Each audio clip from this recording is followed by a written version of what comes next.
Hola amigos, ¿qué tal? ¿Cómo están? Yo soy Arturo Trejo de Crónicas de Banqueta. Y pues bueno, ya saben que aquí como cada jueves les tenemos un programa nuevo. Y ahora estoy en Ciranda, librería anticuaria. Libros, muchos libros en el primer piso sobre Avenida Baja California 158. Vas a encontrar a Ciranda, una librería que ahorita les voy a mostrar. Vamos con Alex para platicar un ratito con él. Y de verdad pues vamos a pasar, ¿les parece? Ciranda, librería anticuaria. Vamos a ver de qué se trata.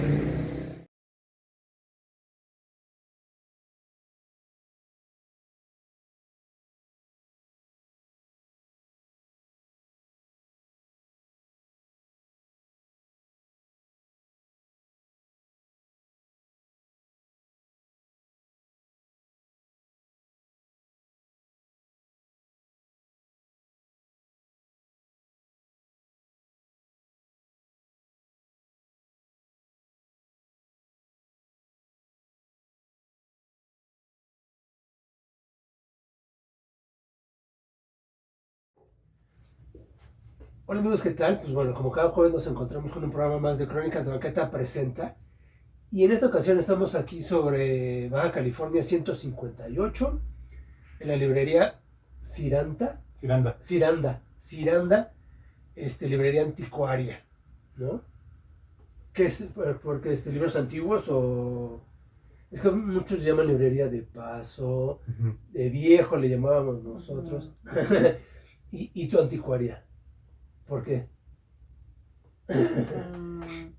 Bueno, es que en realidad es una librería de bibliofilia, ¿no? Entonces, creo que ahí está la diferencia entre una librería de segunda mano, por ejemplo, libros de segunda mano o libros de paso o libros de ocasión, que son pues libros a muy buen precio, sí. Pequeños libros importantes a buen precio, ¿no?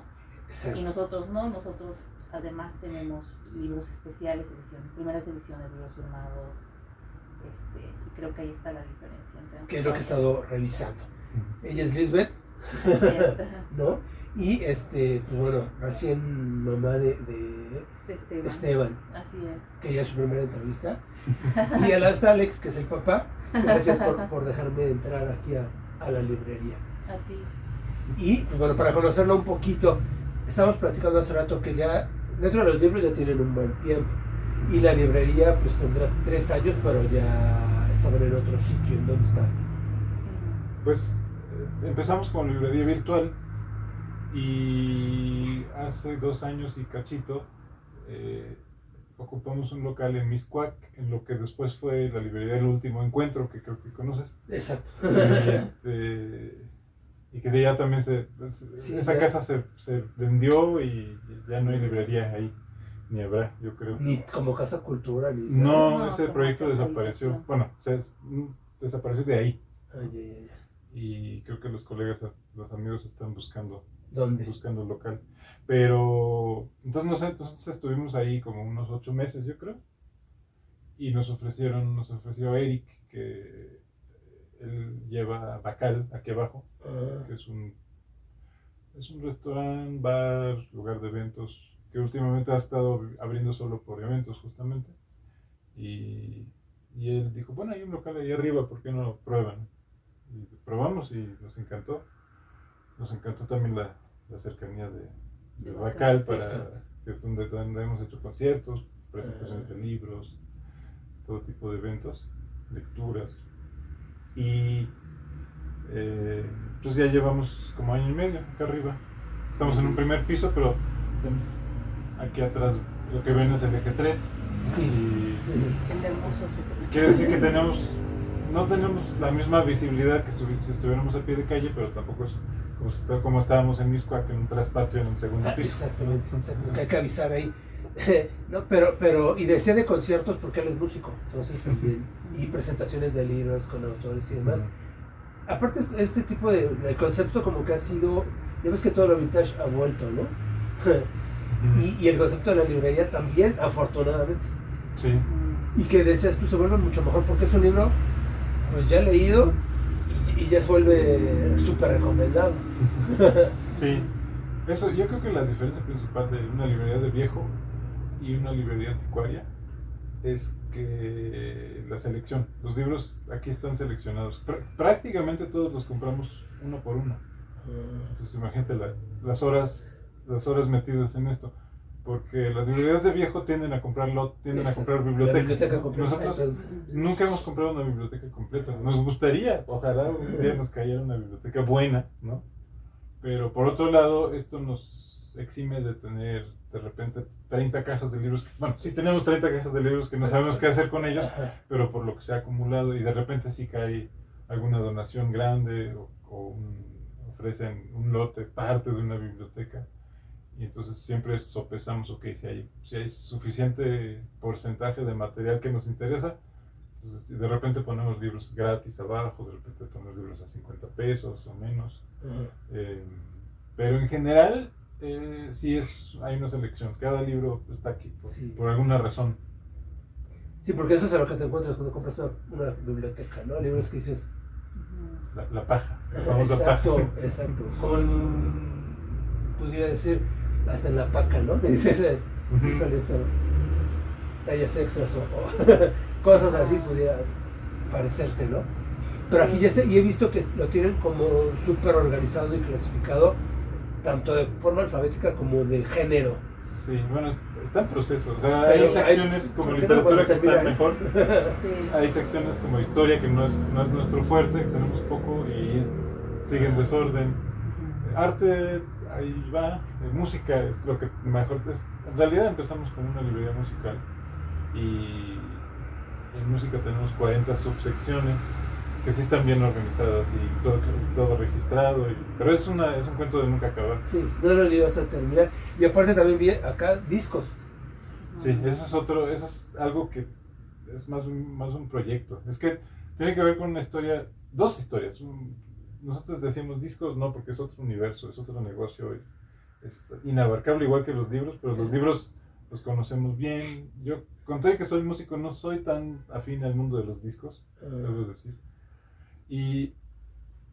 Pero luego resultó que Eric de Bacal, él programó muchos años un festival que se llamó El Nicho, que fue una temporada fue parte de Aural, Festival de Música Experimental, y entonces él hacía un pop-up de venta de discos. Tiene una tienda que existía solo durante el festival, y entonces él nos dejó aquí consignados varias maletas de CDs de música experimental, cosas muy raras, muy escogidas, algunas cosas que ya casi nadie se acuerda, otras cosas legendarias que ya no se encuentran en ningún lado más que aquí. Y entonces dijimos, ok, bueno, pues vamos a poner eso ahí en ese cuarto que no sabíamos muy bien qué hacer con él. Y por otro lado, nos ofrecieron la fonoteca de Raquel Huerta, de Efraín Huerta y familia. Y entonces dijimos, claro, pues no vamos a decir que no a una cosa tal.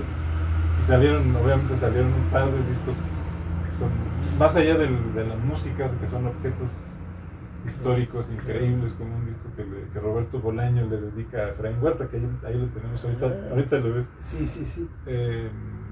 Y ya cuando fuimos a recoger la fonoteca, que no era mucho, eran unas 4 cajas de discos bien escuchados, no era de unos coleccionistas, sino una familia que se ve que los escuchaban obsesivamente. Y entonces cuando fui por los discos, una de las hijas de Efraín me dijo, el mueble que está atrás de ti, ese era el mueble que tuvieron Efraín y Telma cuando se casaron, el primer librero de la biblioteca de Efraín y Telma. Y me dijo, si lo logras sacar de aquí, llévatelo. Y entonces llamamos a un carpintero, en media hora lo desarmó así tabla por tabla. Es una cosa increíble. Sí, esos tablones de abajo son de 3 metros, es algo que no existe ya, ¿no? O sea, un tablón máximo mide 2.40 por norma. Ajá. Estos son tablones de 3 metros, supongo que directamente sacados de un árbol. y no sé si Efraín mismo lo hizo con sus manos, pero no me extrañaría. Sí. Entonces es un buen objeto histórico. Y allá es un libro de Efraín Huerta. Sí, tenemos bastante. el dramaturgo y poeta. Y entonces, pero de todos modos, así como tienes estos discos especiales, tienes libros especiales. Sí. Únicos, ediciones únicas, o incluso de un mismo título, varias ediciones. Sí. ¿No? Que eso es lo que la gente luego busca. Es que yo lo buscaba en esta edición, que ese es como el plus que le das al lector. Claro. De tener. Sí, diferentes traducciones, o con ilustraciones. Ajá. O a veces es la historia editorial, aunque sea el mismo texto y sin ilustrar, es la historia de la edición de un texto puede ser muy interesante por vicisitudes históricas, políticas, ¿no?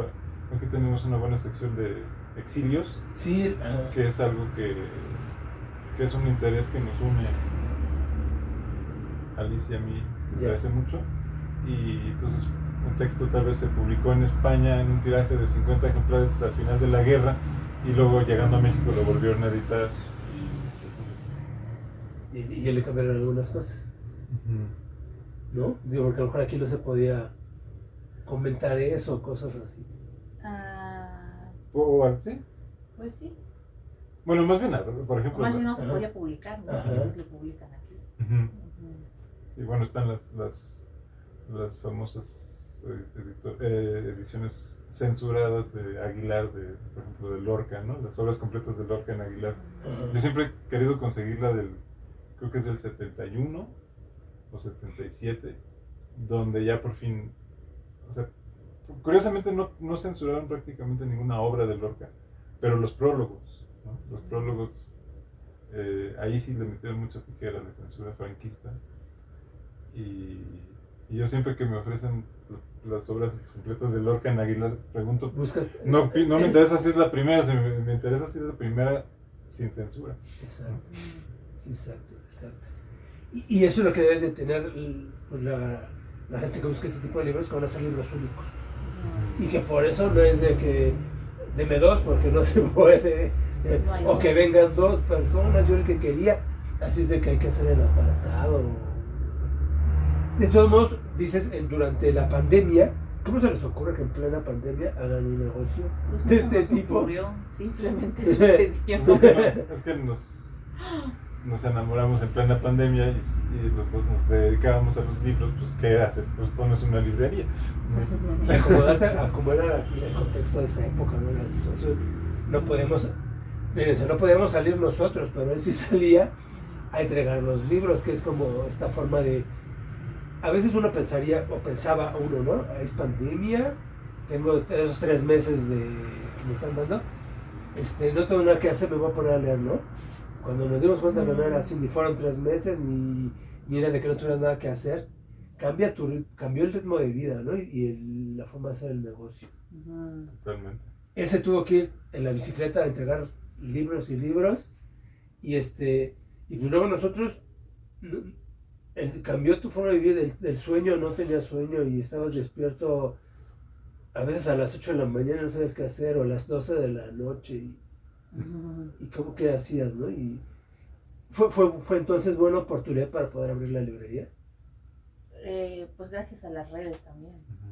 O sea, porque así no fue que abriéramos esta librería, sí, sino una librería en Instagram y en Facebook y en los grupos de Facebook. Que es como subieron la foto. La ficha básica o más, por supuesto. Bueno, al principio la ficha básica, pero... Y a los grupos de WhatsApp y de Facebook. De Facebook, básicamente, sí. Sí, otro fue el que le tuvimos que entender a la tecnología, sí o sí, ¿no? O sea, el Zoom, si querías entrevistarte con alguien, tenías como la noción de, una videollamada, ¿no? Y después ya es de... vamos a hacerla porque el trabajo y demás. Y eso apoyó entonces a que sacaras el libro, preséntamelo o enséñamelo en la foto y ya te lo llevo. Sí, claro, no lo había pensado así, pero seguramente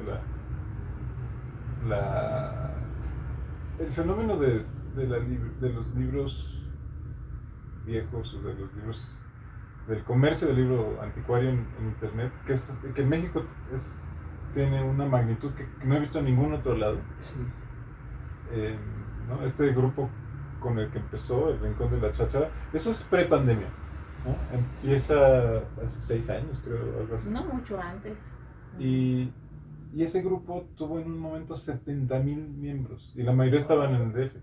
Había mucha gente también de otros estados de la República, pero creo que la gran mayoría.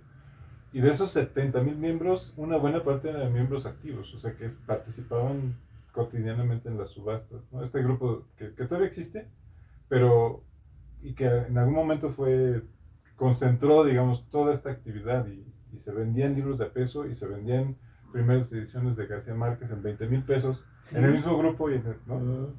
Que es algo muy, muy curioso y creo que irrepetible. Y mucha gente se inició, nosotros no nos iniciamos por eso en el negocio de los libros, pero yo, por ejemplo, yo me dedicaba a los libros de música, ¿no? Casi exclusivamente.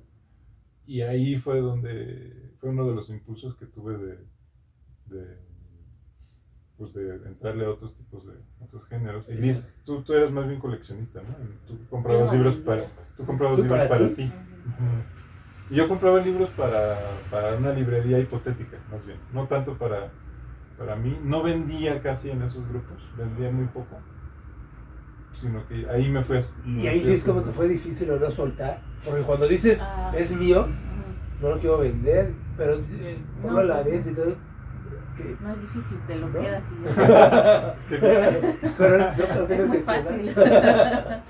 Luego es una negociación difícil. Pues sí, pero por ejemplo yo casi no compro libros para la librería. No, pero Liz compro para mí. Liz tiene un par de colecciones, sobre todo de libros del exilio y relacionados, que Liz tiene seguramente la colección más grande que hay en cualquier parte del mundo, de la imprenta Nuevo Mundo. Que también son cosas que solo me importan. ¿No? Y esas son cosas que obviamente que sabemos, o sea, si yo encuentro un libro de imprenta Nuevo Mundo que no lo tiene, es para Liz. Es para Liz. Ni lo discutimos. Pero ahí a veces resulta, voy a aquí, complejo, pero público para todos, porque pudieras pensar como que no le van a interesar, y sí hay público, ¿no? Claro. Totalmente. Y yo creo que eso fue nuestra apuesta desde el principio.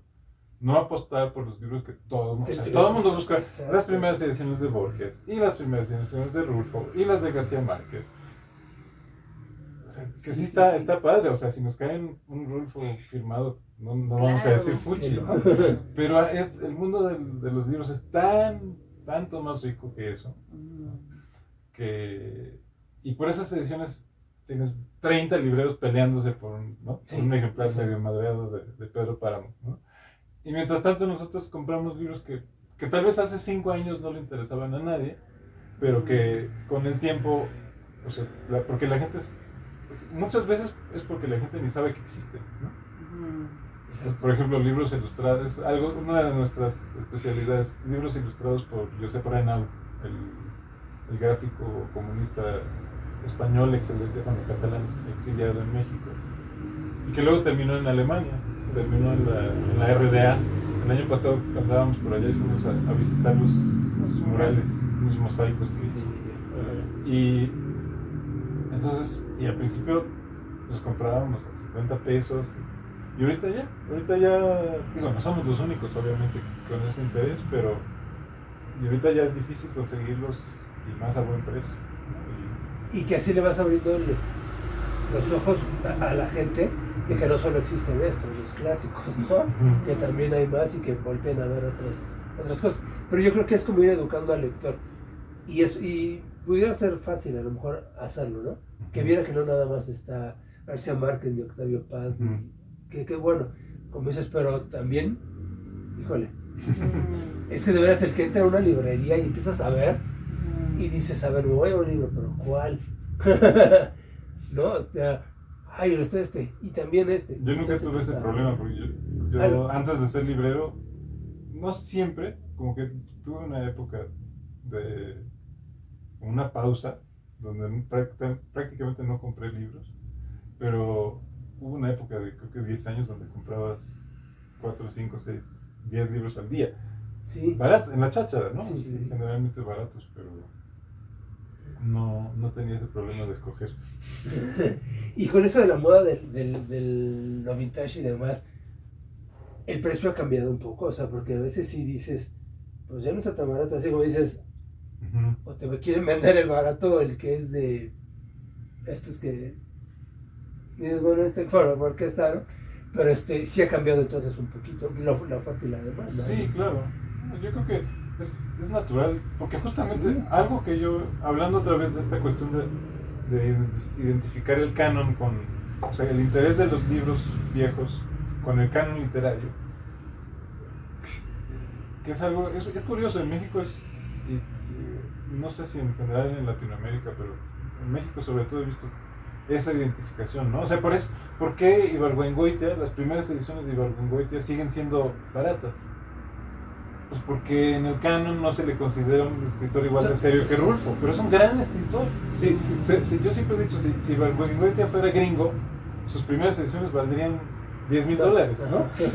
Entonces, por un lado, entonces por un lado podrías decir que estamos gentrificando los libros, porque entonces ahora los libros que antes eran baratos. O un ejemplo chistoso de la cultura gay, ¿no? Los libros de Luis Zapata, ¿no? Había un meme circulando hace poco de cosas que antes eran baratas y ahora son caras. Sí, porque entonces fue los libros de ¿no? Luis Zapata, ¿no? Ajá. Y no es cierto, porque yo me acuerdo que ya hace 15 años los libros de Luis Zapata los buscabas y en ciertas librerías ya contaban como libros raros y muy buscados. Más si es en la colonia Roma. Exacto, Más exactamente. en la colonia Roma. ¿No? Pero luego hubo una época que como que con esta nueva ola de los coleccionistas como que se tardaron mucho en fijarse en él. Exacto. Y ahorita son inconseguibles. Sí, y se vuelve como cuando el tequila era barato, ¿no? Exacto. O el mezcal. O el mezcal, ahora es el mezcal. Claro, entonces por un lado está eso, ¿no? Como que sí hay una cierta gentrificación, entre comillas, aunque está muy mal usado ese término de gentrificación, pero bueno, todos sabemos a qué se refiere. Sí. Pero por otro lado, o sea, ¿por qué una primera edición de Páramo vale 30,000 pesos y todos los otros libros no valen nada? ¿No? Eso es algo que me ha molestado siempre. Sí. Y entonces quieres vender un libro que es muy raro, incluso más raro que los de Rulfo, y ¿cuánto valen? No, pues 2,000 pesos y la gente se ríe. Cuando, o sea, ¿cuál es el criterio? Son simplemente la escala del el nivel que tiene el escritor en el canon. Se me hace un criterio muy aburrido. ¿Quién pone ese criterio? ¿Entre ustedes, los libreros? O sea... Pues sí, o sea, el librero le pone el precio al libro, ¿no? Pero pues al final también el valor se lo da a quien lo compra. Entonces, pues también nosotros, por ejemplo, consideramos otras cosas dentro del libro, ¿no? O sea, dentro del objeto del libro, y entonces tú dices, bueno, pues sí, a lo mejor librería fulanita lo tiene bien barato, pero yo considero que tiene valor por no sé, por el editor, por el traductor, por el impresor, ¿no? Por el ex libris, o sea, por cositas pequeñas que tú dices, ay, mira qué libro tan especial, ¿no? Y entonces le pones un valor diferente. Sí. Y quienes vienen, si es el lector normal, no tiene que ser el coleccionista. ¿No? Pues viene de O sea, todo. De todo. Ajá. Sí. Y no quiere decir que nuestros libros todos sean caros. No es que tenemos muchos libros que vendemos más barato que otros libreros. Simplemente porque, no sé, un libro así, ¿no? De Planeta Grandes Escritores de hoy, o que pueden llegar a ser caros porque son raros y buscados, y nosotros no necesariamente les damos el precio, ¿no? Según ese criterio, o a veces sí, realmente no hay reglas. Exacto. ¿Y qué tanto creció este boom de este tipo de librerías? Y por ahí decían, por ejemplo, otro libro, es que en realidad no es competencia, porque unos pueden tener un libro, otros pueden tener otro libro. Pues sí es competencia y no es competencia, o sea, pero pues es completamente normal, o sea, estamos en un mercado determinado, ¿no? Y sí, ahorita hay un montón de nuevas librerías anticuarias, aunque no solo son librerías de paso, librerías son librerías anticuarias.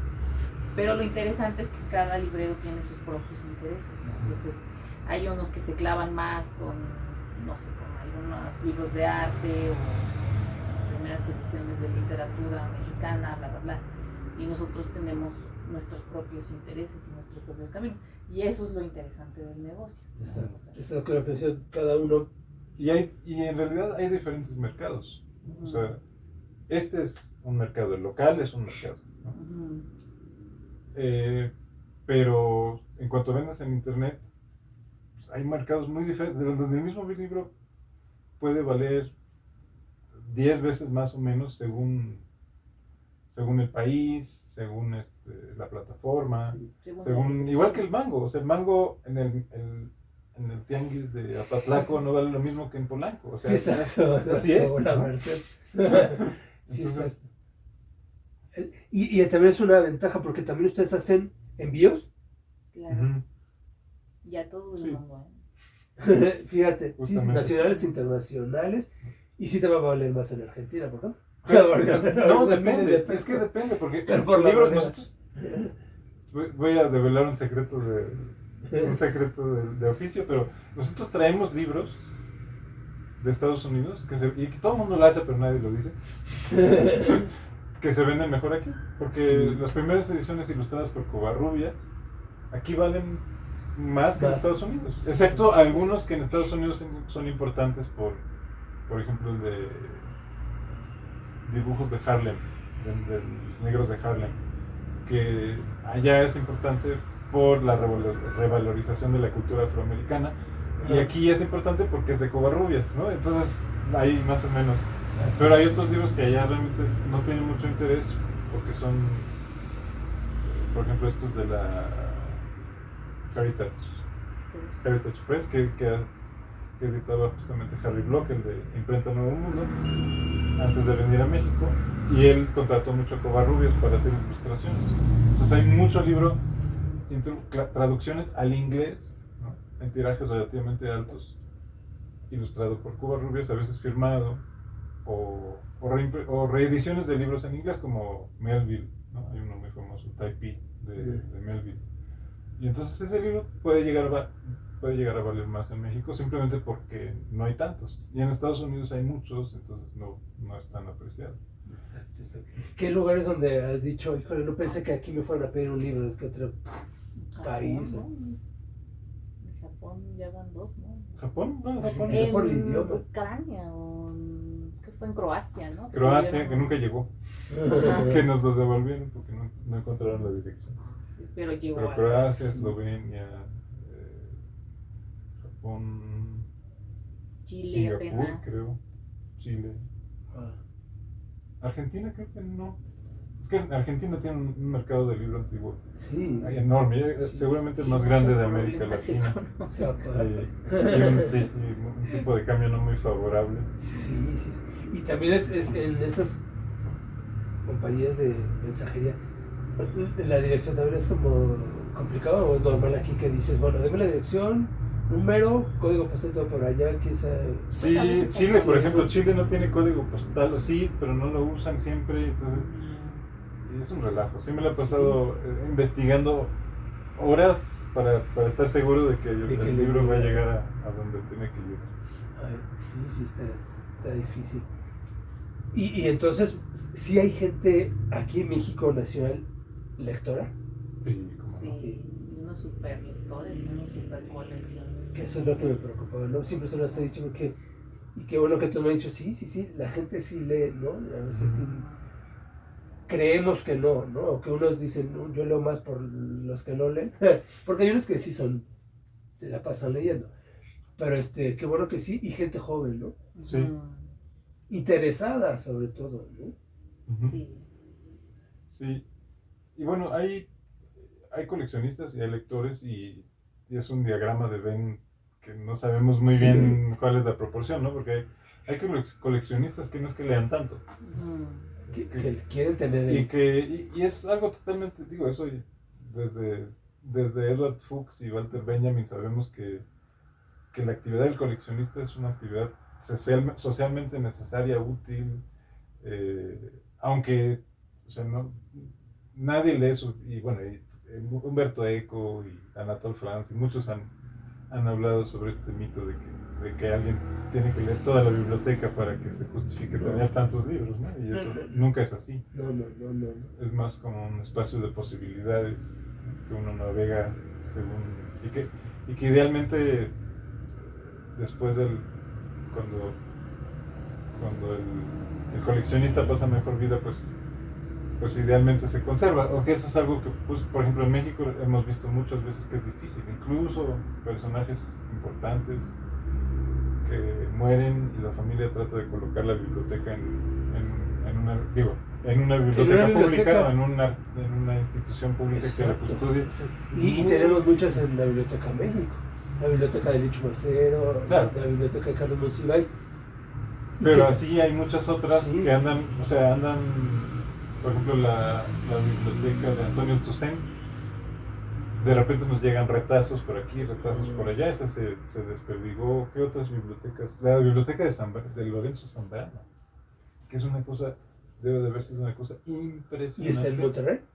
La está rematando Morton, la está vendiendo Morton desde hace años ya, y todavía no terminan.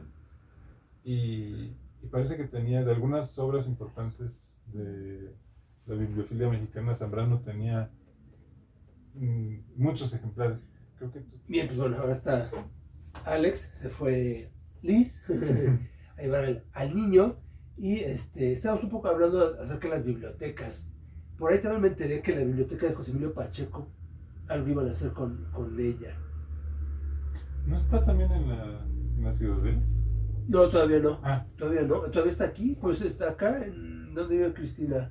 Claro, porque la tenía ella. Ajá. Que también es un buen número. Como decía, por ejemplo, Monsiváis, que a veces era más fácil comprar otro libro, volver a comprar el libro, que buscarlo ahí en su biblioteca. Decía, a lo mejor lo compro porque no sé dónde está. Es lo que nos decía. Pero estas bibliotecas, pues me supongo que también debe tener ahí algunos libros pues no tan buenos, ¿no? Porque a lo mejor luego le regalan al maestro, le doy el libro y pues no está tan bueno. Claro. Pero conseguirlas, ¿cómo se enteran ustedes de que están vendiendo la biblioteca de...? Pues es que lamentablemente casi no nos enteramos, más que muy tarde. O sea, cuando empiezan a llegar de repente el libro con no sé... Bueno, Max compró la biblioteca de Sergio Fernández, ¿no? Ajá. Que tiene un ex libris muy bonito.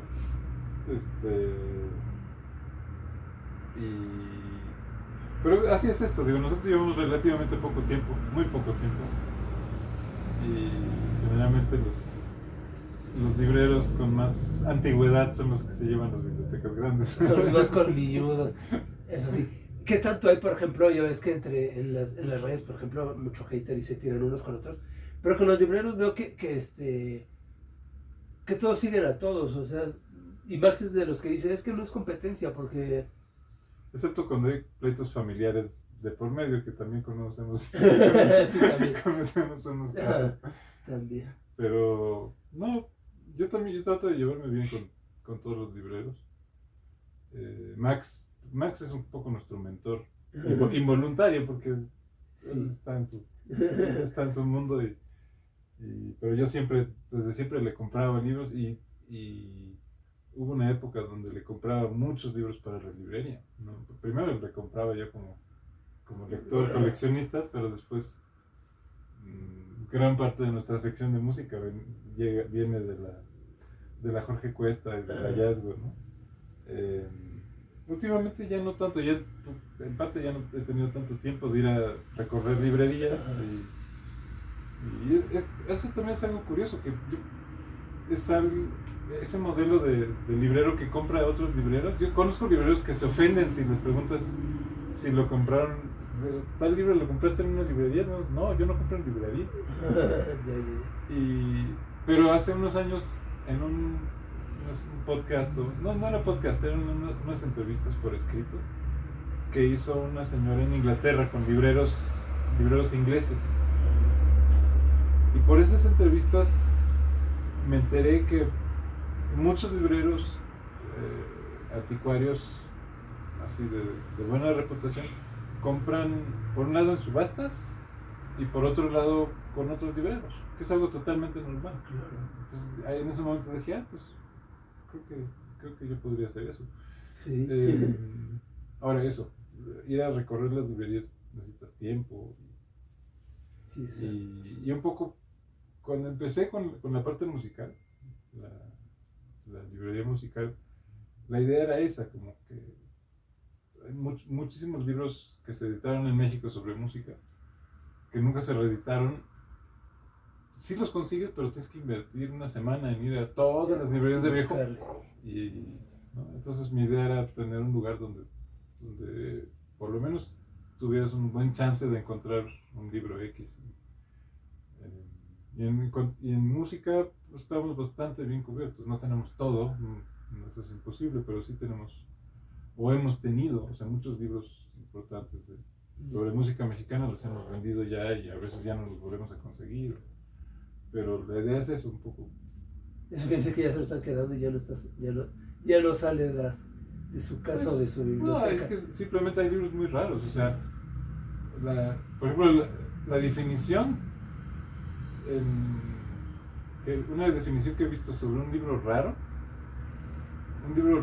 es, dice alguna gente, es un libro que un librero de buena trayectoria tal vez ve una vez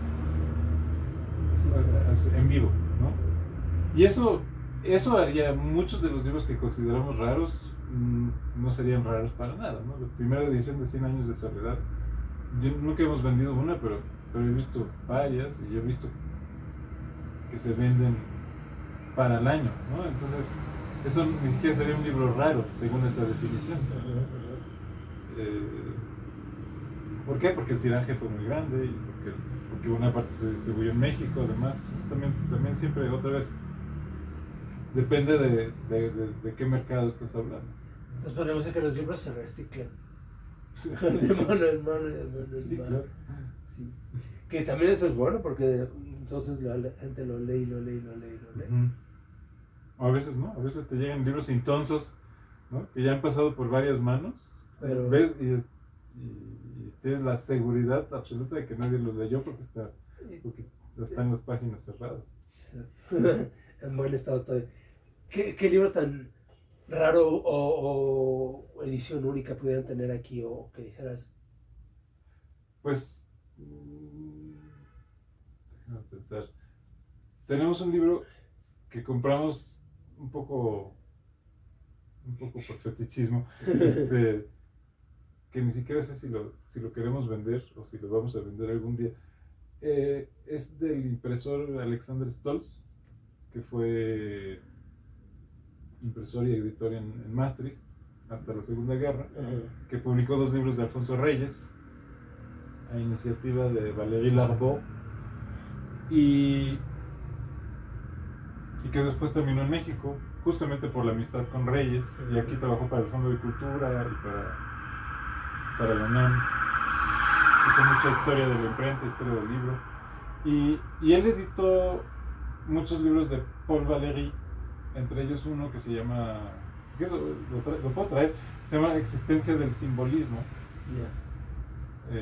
Es unas conferencias que dio Valéry y Stolz lo editó, y el ejemplar que tenemos es el ejemplar A, o sea, y a la usanza francesa, inglesa, es un libro que tiene varios tirajes, tiene 300 ejemplares en papel perforado de no sé dónde y 50 ejemplares en algún papel especial, y creo que 8 o 10 ejemplares en papel Japón nacarado, y tenemos uno de esos ejemplares, pero además es el ejemplar A, o sea, es el ¿cómo se diría? El ejemplar de cabeza de todo el tiraje, ¿no? Que eso es algo bastante único, que en realidad no es algo muy francés, ¿no? Eso de los tirajes especiales, y que a nosotros pues sí nos causa gracia, pero tampoco es que nos obsesione. Pero en ese caso vimos ese libro y dijimos, y como somos muy fans de Stolz, ¿no? Y de toda la historia de Stolz, de su relación con México, dijimos, nos lo tenemos que llevar, aunque no lo veamos, aunque no le ganemos, ¿no? O a lo mejor no lo vendemos nunca, pero aquí lo tenemos. Y luego otros libros son raros por, no sé, por una dedicatoria, ¿no? Tenemos varios libros de Gutiérrez Tibón, que también nos cae muy bien, que es otro personaje exiliado que terminó en México Sí. Ni siquiera sabemos muy bien por qué. No es un exilio, él venía de Italia, entonces, y pasó por varios países también. Y justo teníamos un ejemplar de sus poesías decaglotas, que están escritas en 10 idiomas, literalmente. Y tiene una dedicatoria muy chistosa donde simplemente agrupó diferentes las palabras, entonces parece que no dice nada, hasta que agrupas las palabras y ya ves que es una dedicatoria realmente muy simple. ¿Qué otros libros son especiales? Libros justo hace rato hablamos de Josep Renau. Tenemos un ejemplar de uno de los libros que hizo para Leyenda, de la colección Eros, de literatura amorosa. Y en uno de esos ejemplares de Salambó de Flaubert hay un dibujo que hizo él en tinta china, creo que es en tinta china, un dibujo firmado, lo cual hace el libro absolutamente único, el ejemplar. ¿Qué otros libros? Bueno, libros, eso con obra, como uno que acabamos de anunciar ahora, que no es único, pero muy raro, de Roberto Mata, el surrealista chileno, que es un catálogo temprano de una exposición donde André Breton escribe el texto y en el catálogo viene una litografía original de Mata. Esos son libros también y aparentemente no es la gran cosa, no está firmado, no es un papel extraordinario, ni la encuadernación es extraordinaria, es un folleto, ¿no? Pero tiene una litografía original. Exacto. ¿Y a ustedes cómo los encuentran en las redes sociales? Que ahora pues es como se mueven más. Y en en Instagram precisamente, ¿no? Estamos en casi todo, bueno, no. Estamos en todas las redes viejas, Facebook, Instagram y Twitter. Estamos más activos en Instagram y en Facebook. Y en todas las redes estamos como Ciranda Libros, así nos encuentran. Ciranda Libros. Todavía no tenemos TikTok, no sé si vamos a tener. Te digo que pareciera como que dije, yo no le entro porque yo no puedo, o sea, no voy a cantar, ni a bailar, ni a hacer nada de eso. No, dice, haz videos normales, lo que haces tú, y los presentas ahí. Y funcionó, y la gente le gusta, porque es que también en esto, ya como somos muchos, y son muchos libreros, pero también son muchos tiktokeros y youtubers, que yo no, precisamente no soy eso. A mí me gusta difundir la cultura y no voy por el like ni nada, aunque va sumando, por supuesto, pero era hacer un video normal. La gente quiere hacer lo mismo siempre y le mete cosas ahí que primero que se enteren bien de lo que están hablando del lugar, ¿no? Porque, híjole, se van con estos mitos que siempre tienen por costumbre o mencionan cosas que no irrelevantes. Pero deberías, por ejemplo, algunas reseñas de libros o demás. Hay muchos quienes cuentan los libros, ¿no? ¿Cómo se llaman? En YouTube. Los booktubers. Booktubers, ¿no? Que también, por ejemplo, me he enterado muchos, de verdad, te los digo, que ni leen el libro, o sea, hacen el resumen, no sé, de leen cómo, la cuarta de Forros. Ajá, y lo quieren recomendar y presentar, y dices, o sea, pero porque quieren bajar el valor. Un poco como lo que hacemos los libreros, porque pues, muchas veces nos preguntan, ¿y este libro está chido? Pues yo creo que sí, o sea, porque leí 3 páginas, lo que leí me gustó y he visto opiniones de otra gente. Ajá. Pero conoces al autor y entonces estás bien, ¿no? Pero los otros no saben ni esos principios básicos. Entonces yo creo que si un TikTok sí, porque entras a otro público también. Claro. Y eso también va sumando. Pero por ejemplo Facebook sí he visto, porque Facebook, por ejemplo, ya para mi mercado ya no tanto, pero he visto algunos que todavía conserva Facebook. Sí, bueno, son estructuras discursivas distintas, ¿no? Cada red tiene su... O sea, Instagram obviamente aunque Instagram está muy centrada en la imagen, obviamente. Sí, es visual. Pero sí es importante Algún el texto. Ajá. ¿Cómo pones el texto? Sí, sí, por supuesto. Pero sí es más hacia la imagen. Y el TikTok está acaparando eso, o sea, voz, o sea, el audio y el video. Entonces, para que de ti salga que digas, pues cómo está el libro, algo que les cuentes, ¿no? Algo que los atrape, como siempre. Uh-huh. Y que nosotros mismos estamos haciendo que dure poquito, ¿no? Porque no les presentamos más. Uh-huh. Ya ves que un video largo no lo quieren ver, algo corto, pues bueno, necesitamos algo corto, pero bien hecho.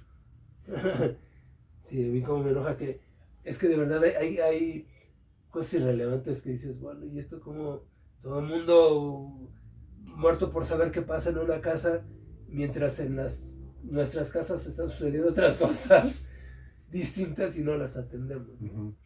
Ese es el problema. Pero bueno, en las redes, en Instagram. Igual, ¿Y estamos Facebook? en Instagram y Facebook y Twitter, pero somos muy malos y tuiteamos como una vez al mes. Entonces nadie nos pela por lo mismo, pero también estamos. Vamos a despedirnos ya y vamos a pues bueno, que está en las redes sociales, en Instagram y demás, y los vamos a poner para que vengan. Y y si no, la librería está aquí en Baja California 158, abierto desde qué hora hasta qué hora. Estamos todos los días a partir de mediodía, de lunes a sábados salimos a comer de 3 a 4 y regresamos de 4 a 8. Los domingos abrimos de corrido de mediodía a las 6 de la tarde. Y también de repente tenemos eventos que anunciamos en nuestras redes. Exacto, para que estén el viernes. Pues mañana tenemos una charla sobre Mahler y Freud que va a estar muy interesante. ¿Y esa es acá abajo? Esa va a ser aquí arriba.